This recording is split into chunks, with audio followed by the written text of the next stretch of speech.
বেশ কয়েকদিন ধরে উত্তপ্ত ঢাকা দিল্লির সম্পর্ক। এরই ধারাবাহিকতায় ভারতীয় হাই কমিশনার প্রণয় বর্মাকে আবারও আজ তলব করা হয়েছে। এছাড়া অন্য আরও কিছু বিষয় চলছে স্নায়ুযুদ্ধ। দর্শক, পররাষ্ট্র মন্ত্রণালয়ে রয়েছেন আমাদের সহকর্মী সুফিয়ান ফারাবী। আরও তথ্য জানবো আমরা তার কাছ থেকে।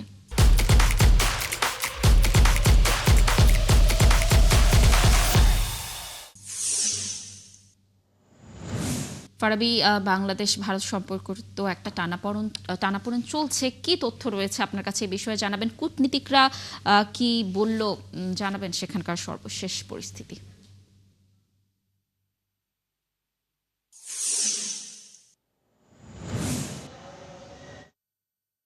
সকালে কিন্তু সকাল 9:30টার দিকে ঢাকায় নিযুক্ত ভারতীয় হাইকমিশনার প্রণয় ভার্মাকে ডেকে পাঠানো হয় এবং তিনি 9:45 থেকে 9:55 এর মধ্যে তিনি মন্ত্রণালয় ত্যাগ করেন। অর্থাৎ সে সময়ে মন্ত্রণালয়ে কোনো সংবাদকর্মী ছিলেন না, যার ফলে তাকে কি বিষয়ে কথা বলা হয়েছে সরাসরি তার মুখ থেকে শোনা যায়নি।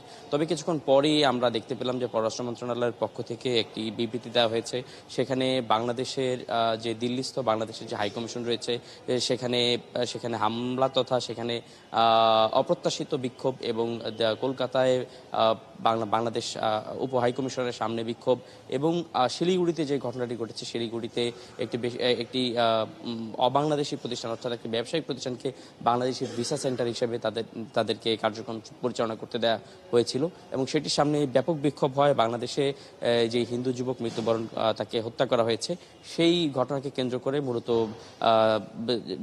দিল্লির বিভিন্ন ভারতের বিভিন্ন স্থানে বিক্ষোভ হয়। সেই বিক্ষোভকে কেন্দ্র করে আমাদের যেসব মিশনগুলো রয়েছে বাংলাদেশের যেসব মিশনগুলো রয়েছে সেগুলোর নিরাপত্তা নিয়ে কিছুটা ঝুঁকি তৈরি হয়েছে এবং বিশেষত আমাদের রাষ্ট্রদূত আমাদের হাইকমিশনার যিনি রয়েছেন তাকে সরাসরি হুমকি দেওয়া হয়েছে।